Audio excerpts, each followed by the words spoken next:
Welcome. I'm Doug Morgan, and you're listening to Uncommon Sense, where we hunt for the truth in the topics you're not supposed to talk about, Christianity and politics.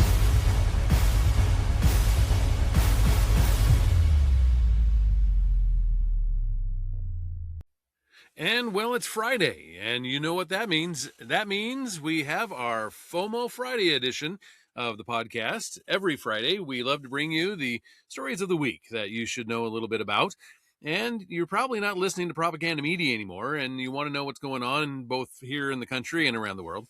And so we bring you the things that you should probably know a little bit about.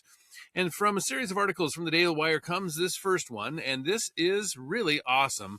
In a 7-2 decision that had resounding importance for election integrity, the Supreme Court reversed the lower court ruling that Congressman Michael Bost and 2 other candidates lack standing to challenge the Illinois law that allows election officials to count mail-in ballots postmarked by Election Day if they were received within 14 days thereafter. Yeah, so this is good news. Bost and the 2 other plaintiffs argued that the process of an extended, as they could count it, as they like to say, counting period violates federal statute, which establish a single election day as the Tuesday after the first Monday in November. Well, the district court and the Seventh Circuit Court dismissed the case, concluding that the petitioners lack standing under Article 3 because they could not prove the rule would cause them to lose it or significantly harm their campaigns. But the Supreme Court held that a candidate for office has standing to challenge the rules governing their own election based on their unique status and interest in the process. Chief Justice Roberts wrote the majority opinion, which invoked a standing rule for candidates, emphasizing that they are not mere bystanders in the electoral process. The court argued that while voters have a general interest in election integrity, a candidate's interest is different in kind. Candidates spend vast resources seeking to represent the people and have a concrete stake in ensuring the results accurately reflect the people's will. Well, Roberts noted that rules undermining election integrity also undermine the winner's political legitimacy. For an elected official, a loss of public confidence, even if they win, is a reputational harm, which constitutes a classic Article 3 injury. So the court refused to require candidates to prove they would likely lose in order to gain standing.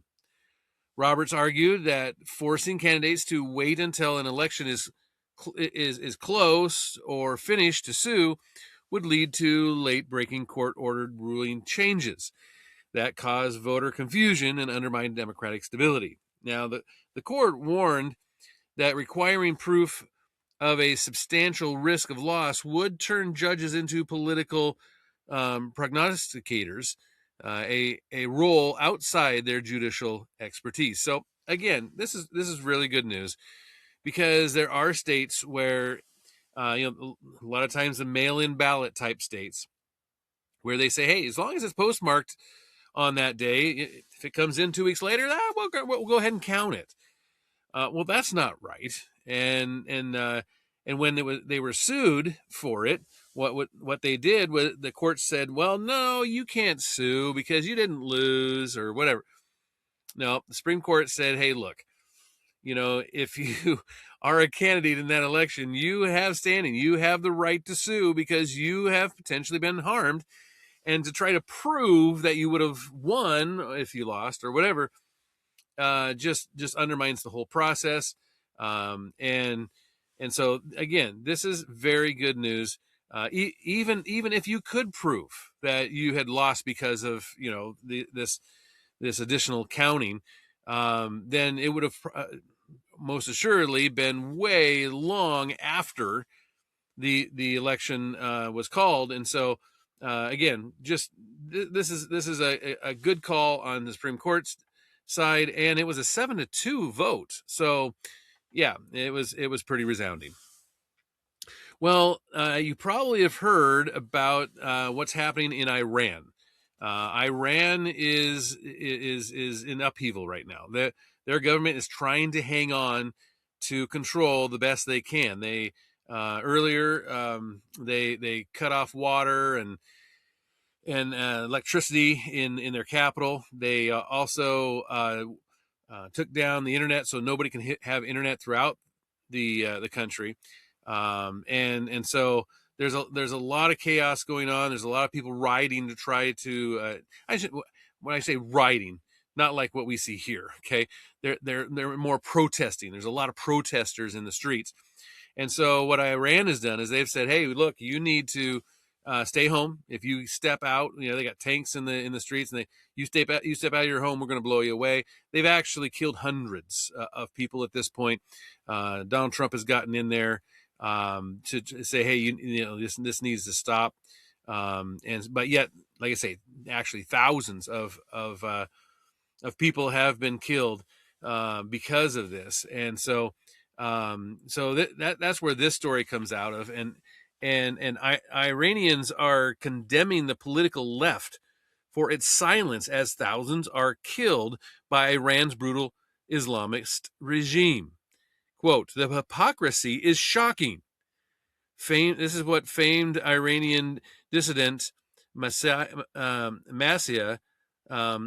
al-Ahmadinejad declared, saying, I have to say the silence of the left and liberal in America, in Europe, is not an accidental silence.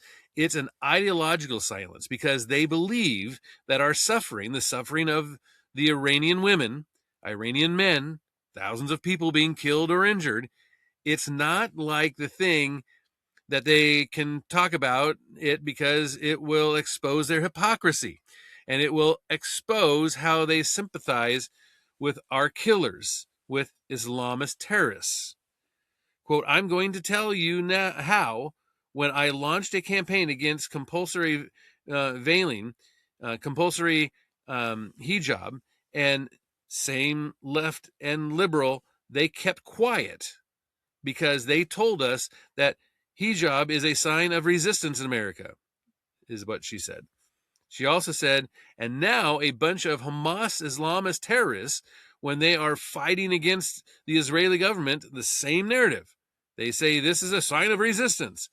So when you see that us Iranians are fighting against the same Islamist terrorists, the great sponsor of Hamas, they say, free Palestine. But they don't know that when we Iranians say free Palestine, we mean free Palestine from Islamist terrorists, like the Hamas group and the Iranian regime. Well, an Iranian dissident was even more blunt, as he posted on X. He said, as an Iranian, I am carving these days into my memory. For the Jewish community and Republicans who stand with us, we see you.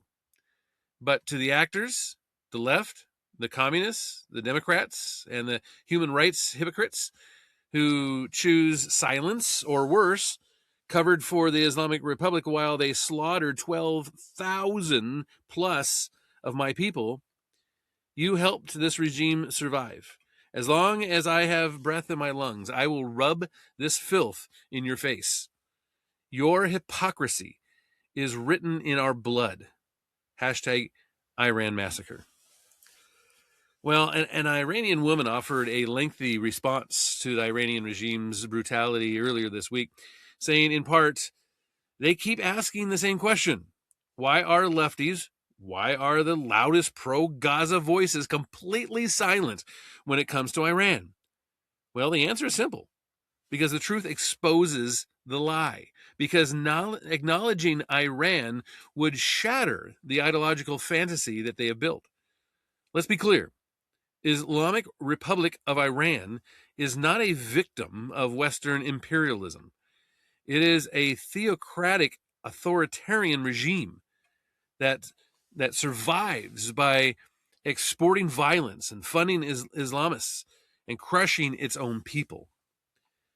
She continues by saying, this is why lefties are silent, because Hamas fits their narrative, but Iranian people don't, because Islamists' violence against Israelis can be reframed as a resistance, but Islamist violence against Iranians exposes the truth. Right now, as you're watching this, Iran, a country of more than 92 million people, is being erased in real time. Near total blackout for more than 24 hours. No internet, no call service, no connectivity whatsoever, and yet silence. No emergency protests on Western campuses, no hashtags, no solidarity statements, no megaphones, no tears. Because Iranian suffering does not fit their agenda. Because leftist movements today are not driven by human rights. They are driven by selective outrage and ideological loyalty. They will scream about censorship unless it's done by an Islamic regime. They will condemn the state violence unless it's wrapped in religious language. They will chant, "Free Palestine," but they never see free Iran, because that would require admitting something unforgivable, that political Islam is not liberation, it's domination. And here's the part that they do not want to hear, she says. You can't claim moral superiority while excusing a regime that kills and murders women for refusing hijab, and executes protesters and cuts off the whole nation of 92 million people from the internet and uses foreign proxies as a distraction from its internal collapse. You cannot pretend to care about Palestinians while ignoring Iranians being shot and tortured and murdered by Islamic republics in Iran. That is not solidarity. That is ideological blindness. Iranian people are not silent. They are being silenced. And the silence from the Western left, well, that's a choice to protect an ideology, a choice to excuse Islamism, and a choice to look away when millions of people are suffering. Because they're suffering, Iranian people suffering, it complicates a slogan. History will remember this moment. It will remember who spoke for universal freedom and who decided that some lives matter less than preserving a narrative. Long live Iran. And how do you disagree with that? I mean, this is what we've been saying here on the podcast, is that they're not, the left, the liberal left, is not about human rights. They couldn't care less about free Palestine. It is a means to an end for them. And Iran is just exposing this hypocrisy. Well, speaking of hypocrisy, former President Bill Clinton refused to testify before House Oversight Committee on Tuesday after he and former First Lady Hillary Clinton were subpoenaed to appear for a closed-door hearing on the relationship with convicted sex offender Jeffrey Epstein.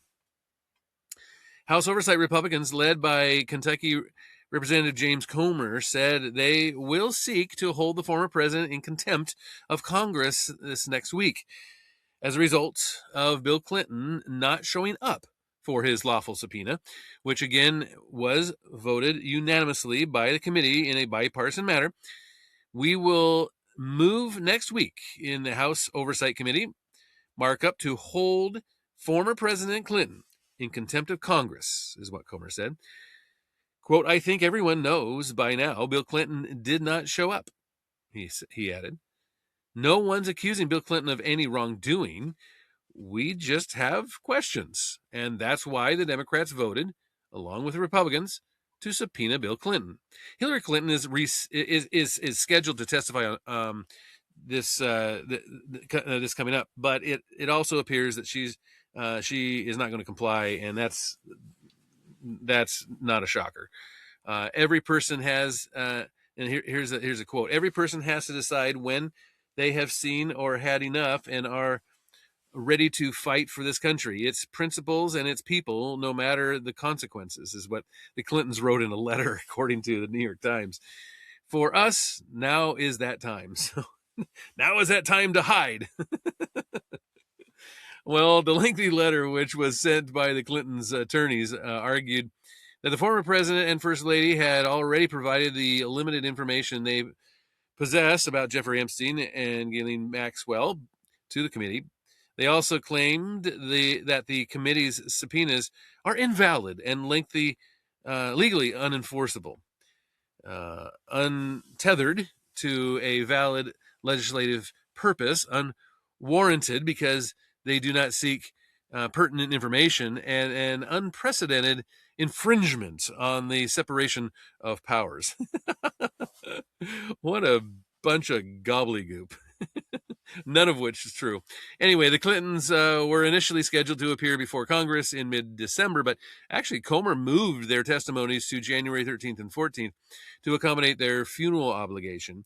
And after receiving a subpoena to appear before the committee, the Clintons' lawyers asked if they could submit a written proffer of what little information, as they put it, they have on Epstein. Comer denied the request in November and ordered the Clintons to appear for their depositions.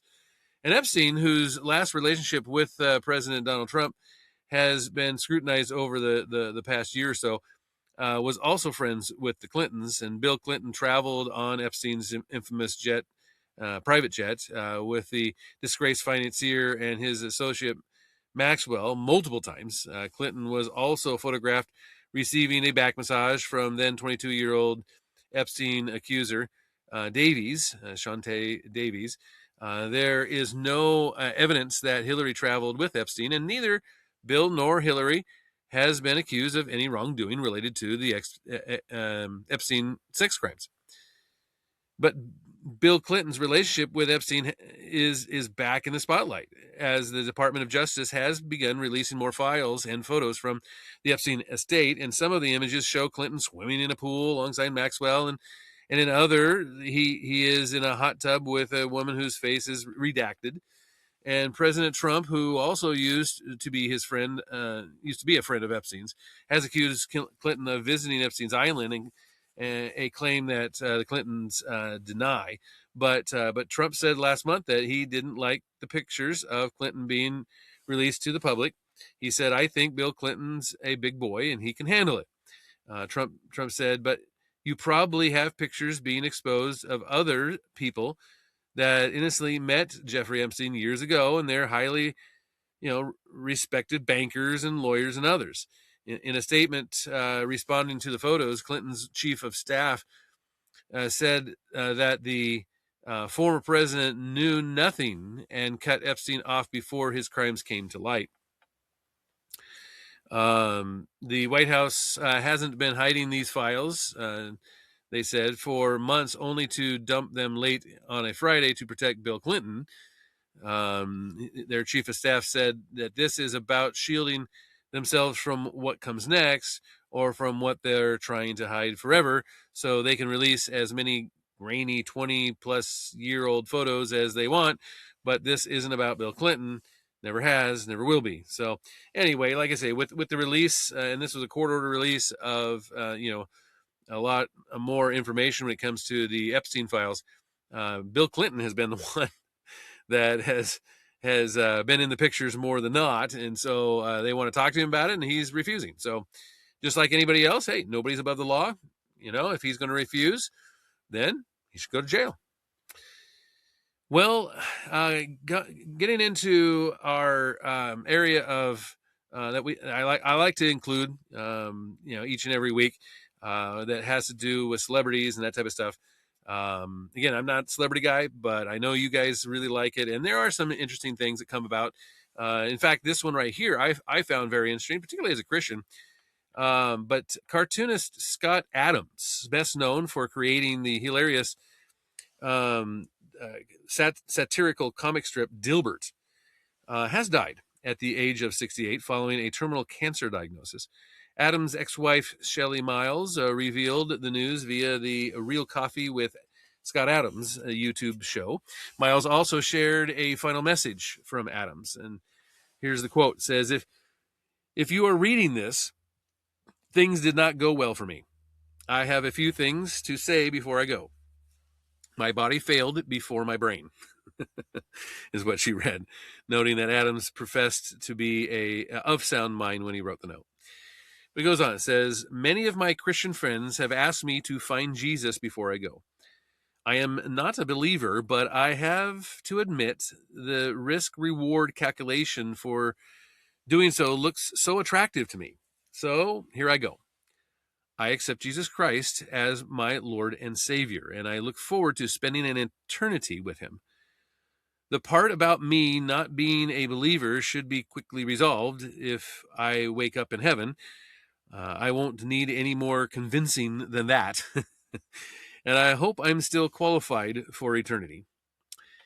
Well, the letter goes on with a story of Adam's life. He says, I had an amazing life. And he said, I gave it everything I had. If I got any benefits for my work, I'm asking that you pay it forward as best you can. That's the legacy I want. He said, be useful. And please know, I loved you all to the very end. Adams announced his prostate cancer diagnosis in May of 2025. He said, I have the same cancer that Joe Biden has. I also have prostate cancer that has also spread to my bones. The beloved cartoonist said that my life expectancy is maybe this summer, and I expect to be checking out from this domain sometime this summer. He noted that he'd been dealing with the cancer for some time, and that it had progressed to stage 4 and spread to his bones. Miles told TMZ that Adams had begun hospice care earlier this week at his home in Northern California, as his health had begun declining rapidly at that point. Adams created Dilbert in 1989, and it quickly grew in popularity as white-collar workers related to the pitfalls of office life and the clueless managers that he had to deal with. Quote, in many cases, the least competent, least smart people are promoted simply because they're the ones you don't want doing actual work, Adams said during a 2002 interview. He said, you want them ordering the donuts and yelling at people for not doing their assignments. You know, the easy work.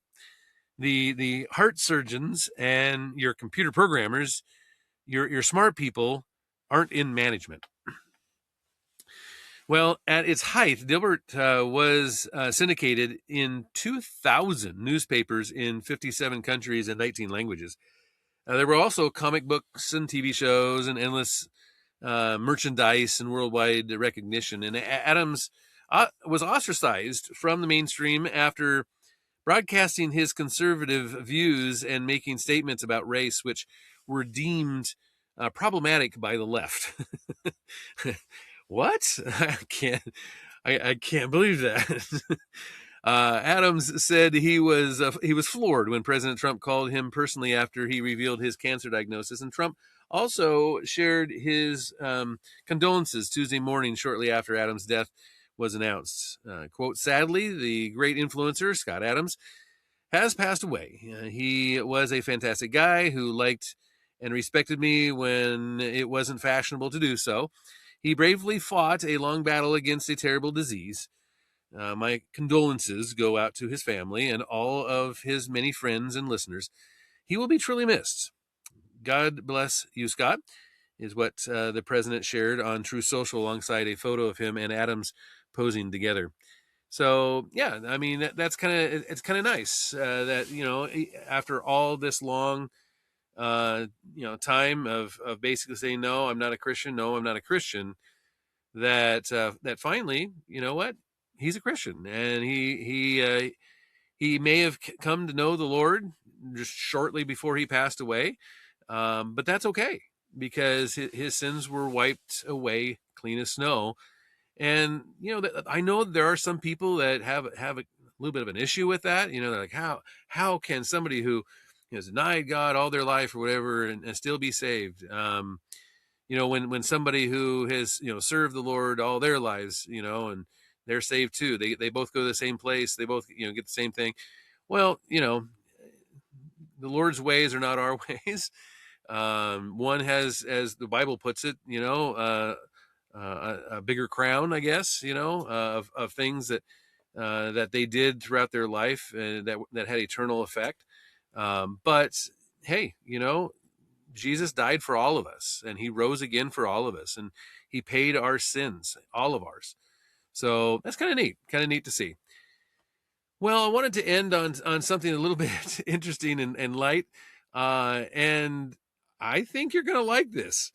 The Republican-controlled House on Tuesday advanced legislation aimed at fulfilling President Donald Trump's long-running desire to make showers great again by voting to loosen federal efficiency standards for showerheads. Yeah.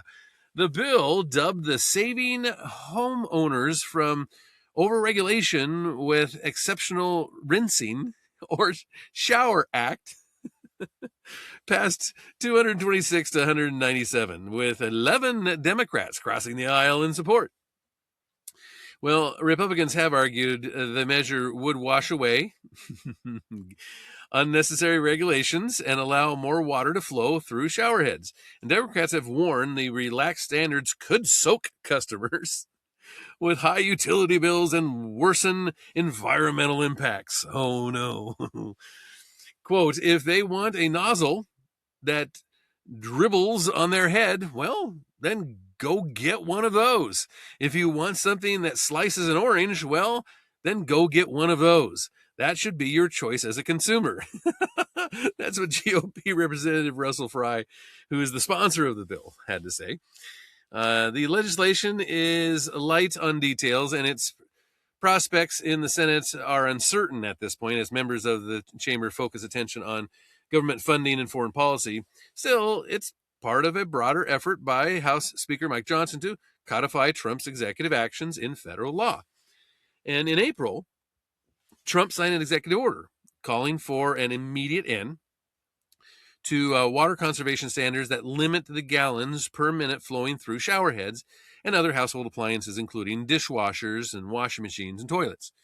The House bill builds on that directive, seeking to reduce what Republicans view as over-regulation by permitting strong water flows in homes that current standards allow. Environmental groups have, of course, criticized the proposal, warning it would increase water consumption and energy use. Oh, no. Democrats echoed those concerns and questioned why Republicans were spending time on the issue. Can't believe it. Why on God's green earth, on the first full day that is Congress is back in 2026, are the Republicans using floor time in the midst of armed conflict and daily corruption by this administration to run a bill on rich people's showers, is what Representative Melanie Stanbury of New Mexico, she's a Democrat from New Mexico, said during a debate last week. I love how often that these liberal Democrats who have never darkened the door of a church love to say what God would do or use his name. Anyway, for over 3 decades, federal energy law has outlined appliance standards that determine new showerheads shouldn't pour out more than 2.5 gallons of water per minute. The Obama administration refined the restrictions and applied those limits to the water that comes out of the entire showerhead, even ones with several nozzles. That was kind of a get around, right? During his first term, Trump relaxed the rule to allow each nozzle of a showerhead spray as much as 2.5 gallons. And the Biden administration reversed Trump's action in 2021. Shocker.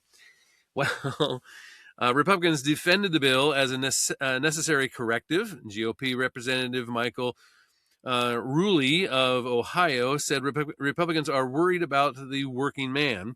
Quote, you go on vacation, you go to a motel, and you get a shower.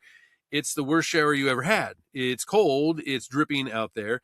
The working man cannot even enjoy his daily life, he said. So anyway, yeah, if you've replaced your shower head and they used to be able to like dig out the little restrictor, but they cemented those in place now, and you can't even do that. So anyway, this is really good news, and I know it's not foreign policy or whatever, but man, it sure would be nice if that went through. So anyway, love to hear what your thoughts are on it. Of course, you can always do that at uncommonsensepodcast.com.